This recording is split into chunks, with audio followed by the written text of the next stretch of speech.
sveiki, mėly klausytojai. Mes ir vėl čia. Taip. Mano sesė Aurėja. Ir mano brolis Finas. Galėjai savo vardą pasakyti, bet Finas. Finas, visiškai taip. Sveiki atvykę dar kartą į mūsų mokesčiai kūrė projektą. Ir mes šiandien esame VMI tinklalaidėj Pietų pertrauka. Mes jau dirbę šitą puikiausią, ar ne, tą frazę. Tai tikiuosi, kad savo pietų pertraukų irgi turite ką pavalgyti, ką paskanauti, gal kažkokio nostalgiško irgi maistelio. Gal ką nors saldaus, kaip aš mėgstu. Gal ką nors saldaus, taip, ne per daug. O mes šiandien kalbinam irgi pasikvietėm Akvilę, turinio kūrėją, kuri labiau dar prisistatys apie save. Labas, Akvilė. Sveiki. Tai žinai, Akvilė, tai mes turime tau kelis klausimus ir mums labai įdomu apie tave truputį sužinoti. Tai vat galėsi kaip tik irgi išsiaiškinti šiek tiek, sužinosim, vat Aurėja, kaip su influencinimu čia vyksta reikalai. Ir pirmas klausimas, kaip apskritai atsirado tavo kelionė per influencinimą? Kaip tu startavai, ar tai buvo sugalvota ar ne? Mano pusvalis 9 metų pradėjo kelti turinį į YouTube ir aš galvoju, jėtus kaip kietai, jis yra kiečiausias žmogus pasaulyje, man reikia daryti tą patį. Tai aš gavau inspiraciją iš jo ir padėdavau kelti nesąmonės ateles, kaip aš ten žaidžiu su Lego, kaip aš žaidžiu su kitom figūrėlėm savo namie. Ir po to aš pradėjau kelti, kaip aš, pavyzdžiui, puošiu savo dėžutę, arba kaip darau kitus DIY dalykus, kas peraugo į vlogus ir dažniausiai kūrimą YouTube platformoje. Iš karto kitas klausimas, kuris man iš karto kilo. Gerai, tu minėjai savo pačius pirmus video, kuriuos darei, bet kurie, ar atsimeni, koks projektas, ar koks pirmas tavo postas, ar kažkoks video, kurį įkėlei, sulaukė daugiausiai dėmesio? Apie ką tai buvo? Daugiausiai dėmesio sulaukė būtent mano įrašas, kaip papuošti plotą dėžutę. Tai dabar palyginus nėra populiariausias mano video, bet kai man buvo 9, tas milestone, kur 500 000 peržiūrų gavau ir man yra 9 metai, kas yra nesveikai, palyginus Lietuvoje yra ten kiek, tik tai nepilnai 3 milijonai ir aš turiu tiesiog jau tokią didelę dalį žiūrovų, kurie peržiūrė yra mano video. Tai buvo man labai didelis milestone. Dėl to ir pradėjau kelti toliau į YouTube, pradėjau daugiau rodyti žmonėms savo dienos, savo kasdienybę, galbūt pridėjau ir vlogų, challenge'ų. Deja, YouTube neišaugo į kažką daugiau, nes man tai labai greitai atsibodo. O čia gal nebuvo tai, kad užkėlė savo tiesiog kartelę, kad sakai, nebuvo kur augti, nes 500 000 iš pačio pirmo video 9 metų, tai paskui nežinai, kaip dar lubas pramušti. Ne pats pirmas video, okay, ne. Aš dabar esu ištrynus visus video iki tol. Bet tai buvo tiesiog pirmas video, kuris gavo tiek daug dėmesio ir kuris iš viso gavo dėmesio, kadangi seniau būdavo videkai, kurie gaudavo ten 14 peržiūrų iš mano mamos brolio, mano mamos sesės, senelio, močiutės. Tai aš tiesiog prisijungdavau prie jų paskyrų ir pati palaikindavau tos video. Tai realiai dėžutė yra pats pirmas įrašas, kur aš nuoširdžiai gavau žiūrovų ir tokį žiūrovų ratą. Minimalų. O kas dabartinė tave, nes aš kaip supratau, vis tiek buvo pauzė, buvo video, kuris išaugo ir po to, kas tave vėl atgaivino dabar, kur tu esi, koks video spėjau TikTok'e, kas tave pradėjo vėl kelti į viršų ir vis tiek kažkoks vienas video, kuris labai išpopino ir nuo ko viskas dabar vėl prasidėjo. Koks tai video buvo, ar atsimeni? Nebuvo specifinio video, tiesiog aš iš niekur nieko galvoju, dabar yra puikia proga man susikurti naują TikTok paskyrą, kadangi aš buvau nusipirkusi pirmąją savo anglišką knygą, nors dar anglų taip idealiai nemokėjau. Tai man tai buvo pakankamai sudėtinga, kadangi reikėjo labai daug žodžių verstis ir aš galvoju, gerai, jeigu aš šitą kelionę pasidalinčiau ir TikTok'e. Tai būtent susikūriau knyguolio paskyrą, pačią pirmąją, kai aš dar ten pastoviai keldavau apie knygas ir man tai patiko. Ne dėl to, nes ten labai daug žmonių žiūrėjo būtent mano tos įrašus, nelabai. Bet man patiko todėl, kad buvo žmonių, kurie nuoširdžiai sako, kad tu mane paskatinai skaityti. Ir aš galvoju, wow, galbūt tai, ką aš darau socialinėje erdvėje, tikrai turi teigiamą poveikį. Tai manau, taip labiau paskatino mane judėti į priekį. Ir aš suprantu, kad tu išsigryninai savo kaip ir tokį, nežinau, man atrodo, brandinį vardą, ne? Knyguolė. Teisingai? Knyguolis. Knyguolis, atsiprašau, tai knyguolis. Tai ar čia ir buvo tas, kad tavo buvo pasirinkimas krypties, tos irgi link, tas influenceris dar tavo pati eiga, socialinė medija, prasidėjo nuo arba gal evoliucionavo link knygų ar ne ir tada vėl keitėsi, ar čia tiesiog būdavo kiekviena idėja paimta, pasiėmė vieną, pasiėmė kitą ir vis keiti? Ar buvo, kad tu ties kažkur sustoji, va, ties kažkuria tema? Šiaip esmė pirmiausia, mano, kai turėjau knyguolio akauntą, tai aš galvoju, man reikia paskyros, kur kelsiu vien tik knygas. Nes, to labiau norėjau, tai buvo mano niša, knygos. Skaičiau labai daug knygų ir galvoju pasidalinti su kitais. Ir susikūriau tą paskyrą, tą knyguolis pavadinimą sugalvojau per minutę laiko, tikrai nebuvo ką galvoti, kadangi aš pakankamai kūrybiškas žmogus ties tuo, kur reikia, pavyzdžiui, sugalvoti kažkokį pavadinimą iš lempos. Tai buvo tiesiog visiškai lempinis pavadinimas, kuris dabar tik tai kaip jau žodis labiau išpopuliarėjo. Nors tada tiesiog knyguolis, pavyzdžiui, knygduobė, pasiėmė knygą ir duobė, tai tada aš pasiėmiau knygą ir meduolį. Pirmiausia, aš kėliau vien tik knygas, po to aš kėliau irgi vien tik knygas ir po to mane užblokavo TikTokas. Nežinau kodėl, turbūt nepatikau kažką. Mano kasdienybė. Ir taip, čia žinau kaip eurėja, labai gerai, bet to kelionė tokia. Ir pusę metų realiai aš taip tiesiog liūdėjau savo kamputį, galvoju, ką man dabar daryti. Ir galiausiai nusprendžiau susikurti dar vieną paskyrą, tai dėl to dabar vadinosi Knyguolis 2. Ir ten pradėjau kurti ne vien tik knygas, kadangi per tą pusę metų turbūt, nežinau, ten puoliau į liūdės ir mažiau knygų skaičiau, nejuokauju, tiesiog nebuvo kam pasidalinti, tai mažiau ir motyvacijos buvo skaityti. Ir pradėjau kurti turinį tiesiog savo nuomonę, sakau, rodau savo kasdienybę, rodau, pavyzdžiui, įvairias vietas Lietuvos, tada labai populiaru buvo man vykti į fortus Kauno. Tai aš aplankiau visus 9 Kauno fortus ir jau pastebėjau, kad man patinka keliauti, man patinka rodyti žmonėms naujus dalykus, man patinka šnekėti įvairiom temom ir maždaug dabar atradau savo nišą, nišos neturėjimą. Aš visą laiką dažniausiai keičiu savo kryptis.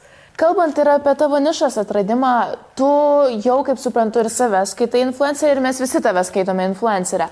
Bet ar buvo toks momentas, kada tu labai sudvejojai šiuo darbu ir ar pagalvojai jau post factum, blemba, gal reikėjo šito nedaryti?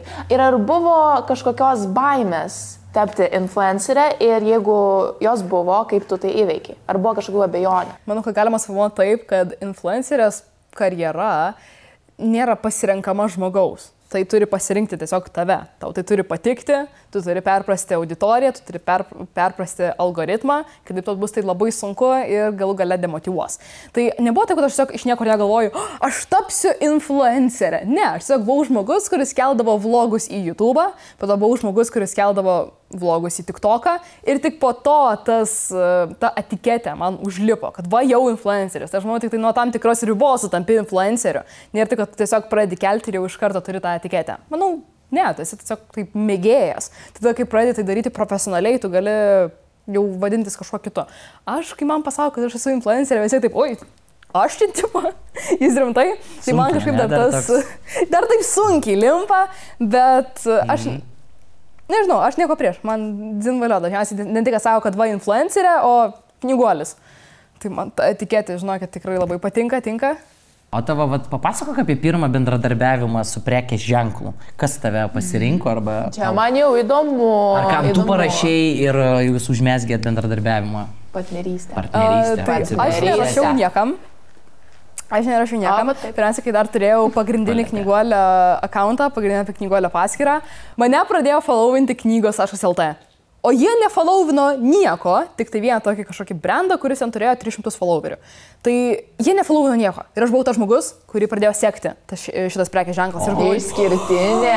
Jatus, aš ten privilegijuota, kai man patinka šita privilegija, tai aš jaučiausi 9 dangui tiesiog ir po to jie man parašė.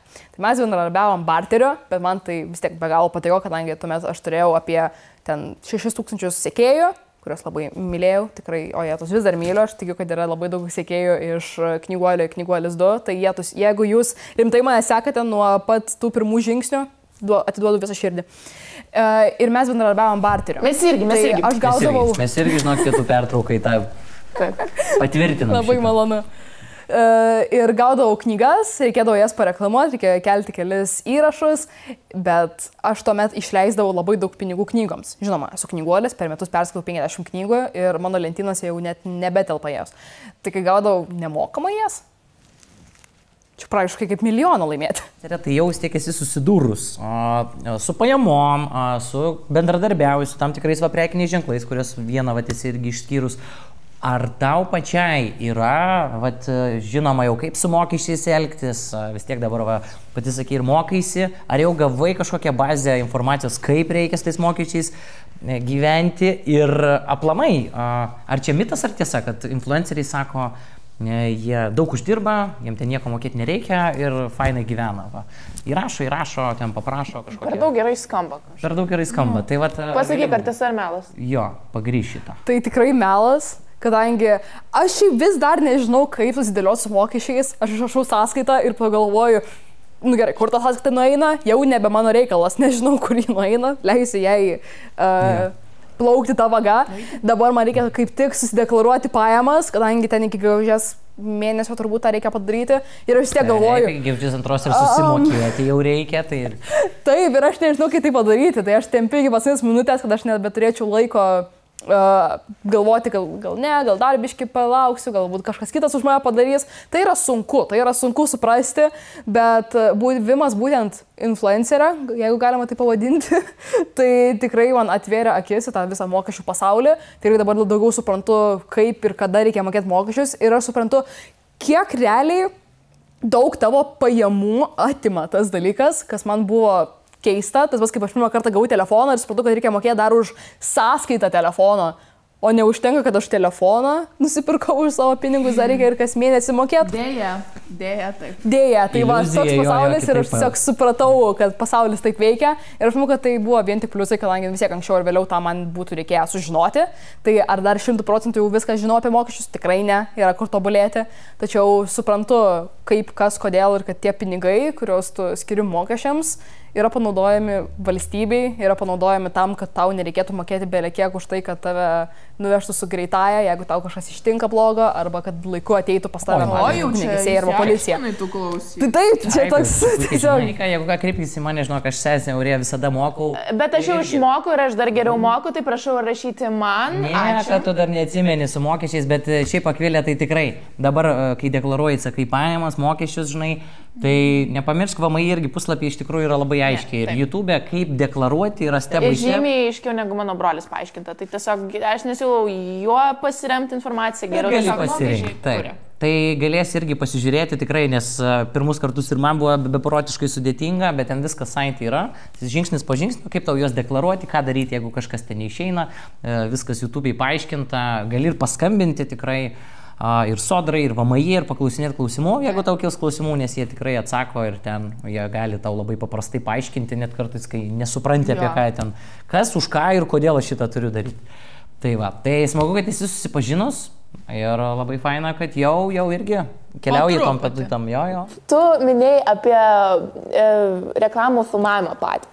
Ir aš dabar tai pagalvojau, kiek influenceris ir šiaip žmogus turi įdėti laiko, kad nufilmuot turinį. Nebūtinai reklamas, bet šiaip patį turinį. Kiek to laiko užtrunka sugalvoti idėją, nufilmuot, paustint, sumontuot, jo. Tai dažniausiai aš labai daug pastangų ir minčių įdedu į būtent savo kuriamą turinį, tai man užtrunka nuo 2 valandų kažkur kelti. Jeigu aš turiu, pavyzdžiui, paprastą turinį, kur aš kalbu apie kažkokią temą, ji man užtrunka trumpiau, valandą laiko. Bet dažniausiai šiaip nuo 2-3 valandų, kartais net ir visą dieną praleidžiu vien tik prie vieno turinio vieneto. Dažniausiai būna taip, kad aš esu užsibrėžus savo, kad dabar per dieną padarysiu 2 video. Ne, Akvilė, tu nepadarysi 2 video, tu padarysi vieną ir po to nebeturėsi energijos nieko daryti.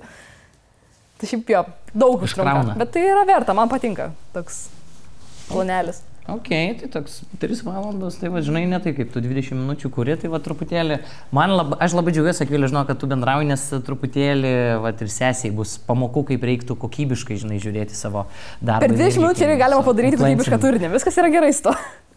Aš tą patį jam bandau paaiškinti, bet jis manęs neklauso. Jis neturi pasitikėjimo manimi. Na, tai žinai, ne pirmas kartas, kai bandai, bet gerai, grįžtant toliau, tai man įdomu, o su neigiamais komentarais, nes aš įtariu, aš nesakau, kad dažnai su jais susiduri, bet matyt, tiek tenka pamatyti komentarų, kažkokių blogų pastabų, kaip tau sekasi reaguoti, kaip tau sekasi nuo to atsiriboti, nuo kažkokių įžeidimų, nes tiek socialiniai erdvėjų ten visokių yra. Tai labai geras klausimas. Šiaip aš manau, kad reikėtų prafiltruoti pirmiausia komentarus. Ar jie yra tokie, kad kritika tau, kad pasitaisytum kaip žmogus, ar jie yra tiesiog perskaitai ir galvoji, tu tiesiog laiką gaišti su tokia replika. Nes yra komentaras, kur, pavyzdžiui, man daug kas sako, kad tu per daug rėki. Tai gerai, iš vienos dalies aš tiesiog esu žmogus, kuris garsiau kalba, bet iš kitos perspektyvos pasižiūrint, galbūt tikrai kitą kartą tiesiog reikia mikrofoną toliau nuo burnos laikyti, kad, pavyzdžiui, jeigu žmogus su ausinėm klausosi ir taip iš karto, taip atrodo, reikia nusimesti ausinę į kitą kampą, kadangi, tikrai aš žinau, kad kai kurie video yra ganėtinai garsus.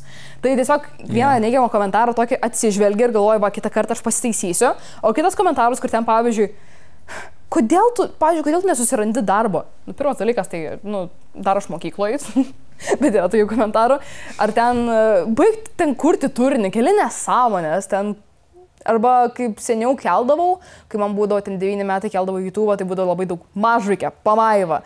Tai tiesiog galvoju, tie žmonės turėjo turbūt blogą dieną ir tiesiog nori įsilieti ant žmogaus internetinėje erdvėje. Tai tiesiog priklauso ir nuo komentaro. Bet aš suprantu, kad tu sugebi ir pati. Aš to ir norėjau. Auksinis žodis. Neleidi to paveikti.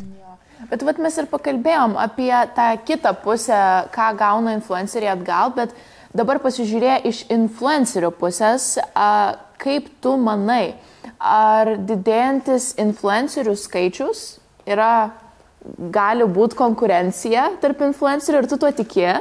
Ir ar tai gali būti kažkokia grėsmė kitam influenceriui, jeigu dar vis jų daugėja, ar tai gali sugadinti tavo karjerą kaip influencerio? Kokia tavo nuomonė yra šiuo klausimu? Mano nuomonė yra tokia, kad jeigu tu keli tokį turinį, kuris yra realiai tiesiog trendai ar kopijavimas kitų, ar tiesiog turinys, kur atrodo žmogus pasižiūri, bet nelabai kažką išmoksta iš jo, ar kaip tik praskrolina net nežiūrint, tai tada taip, tu turi labai daug konkurencijos, kadangi, trendus daryti ir pasisemti idėjų iš kitų kūrėjų, realiai, aš manau, gali beveik visi, labai daug žmonių tai gali padaryti. Bet jeigu tu esi autentiškas, jeigu tu esi savimi, jeigu tu nepasiduodi trendams ir tiesiog keli tai, kas tau patinka, ir jeigu tu tiesiog atspindi save socialinėje erdvėje, tai aš manau, kad tu konkurencijos neturi, nebent ateitų identiškas tavo klonas į socialinę mediją ir pradėtų daryti visiškai ką tu. Tada taip, biškai reikėtų sunerimti. O tai gerai, tada grįžtant tada prie to paties, tu paminėjai, kad jeigu autentiškai kuri, tai viskas okei su tuo, bet jeigu vis tiek dabar, nežinau, ar tau pačiai tas jaučiasi, ar tu dar laiku iššokai influencerio kelionę dėl to, kad jų vis daugėja. Tikrai tas skaičius ir Lietuvoje didėja. Ar tave tai veikia, ar tau visiškai nereaguoji, darai savo ir tau niekaip neatliepia tas? Vienintelė konkurencija man esu aš pati. Aš save lyginu tik su savimi ir nelabai galiu būti paveikiama kitų, kadangi aš nelabai žiūriu, jie turi savo gyvenimus, aš gyvenu savo gyvenimus, aš nesilyginu su kitais influenceriais, tai nelabai sakyčiau, kad tai mane paveikia. Jeigu, pavyzdžiui, jūs randate gyvenimo džiaugsmą keldami turinį, tai prašau, kodėlgi ne, man tikrai yra smagu matyti daugiau veidų, ypač daugiau jaunų žmonių šitame tarpe, ne per jaunų, žinoma, ne per jaunų, bet nuo tam tikro amžiaus man patinka matyti žmonės, kurie kelia turinį, ypač jeigu jis yra nuoširdus, ypač jeigu, pavyzdžiui, turinį kelia geras žmogus, kuris ten turi gerų idėjų, kuris turi ką pasakyti, tai wow, davai, varykit, kodėl ne, aš būsiu pirmoji eilėje, jūs palaikysiu ir garsiausiai šauksiu. Ir tikrai nežiūriu į šios žmonės kaip konkurenciją, kadangi vienintelė konkurencija man esu aš. Aš išgirdau tavo sakiniuose labai daug, kada influenceriai kelia. Bet ar nėra kažkokio spaudimo, kuris atsiranda būti labai aktyviam socialiniuose medijose ir ar nėra taip, kad po to tu gali perdegti nuo šios situacijos visos? Spaudimo nelabai. Aš jaučiu, gerai, iš mano asmeninės pusės, aš jaučiu spaudimą, kadangi aš save spaudžiu. Nėra žiūrovų, kurie, pavyzdžiui, spaudžia mane kurti. Ne, aš pati save spaudžiu. Aš turiu deadline'us, man reikia kas 2-3 dienas įkelti video. 3 dienas jau yra, man realiai žiauru, jau einu planu ledu, man, kadangi taip aš supyksiu ant savęs. Pavyzdžiui, dabar yra 3 diena. Ir aš neįkėlusi video. Kas 3-2 dienas turi įkelti, ar ne? Taip. Ir pas mane, kadangi įrašai yra pakankamai ilgi, tai yra apie kas 2-3 dienas, man reikia kelias valandas savo dienos būtent skirti turinio kūrimui. Nesvarbu, ar ten kontrolinį mokaus, nesvarbu, ar esu labai užsiemus, kurti turinį reikia. Tai taip, jaučiu spaudimą, kadangi aš pati save spaudžiu. Bet iš žmonių, iš žiūrovų, tikrai nėra, kad spaustų kurti. O pavyzdžiui, tu norėtum su kažkuo padaryti tokį kaip susijungimą, žinai, kaip dabar būna kartais irgi keli influenceriai, arba gal labiau, kai jo kolebai, ten ir skečus YouTube'ai kūrė, ar tu turi kažkokį, ne tai, kad norą, arba galbūt net, ar tu pasirašytumė, kad tau kažkas pasiūlytų, davai, kūrėm kartu kažkokį dalyką, influencinam, jo, norėtum daryti tokį, ar tau patinka vienai dirbti, nes yra žmonių, kurie mėgsta tik vieni dirbti ir jiem nepatinka ten su kitais dėliotis idėjas, nes apkraus, nežinai, ar sutaps interesas, ne? Šiaip, taip, manau, kodėlgi ne. Ypač jeigu, pavyzdžiui, turinys yra panašus į mano, tai tikrai būtų labai smagu.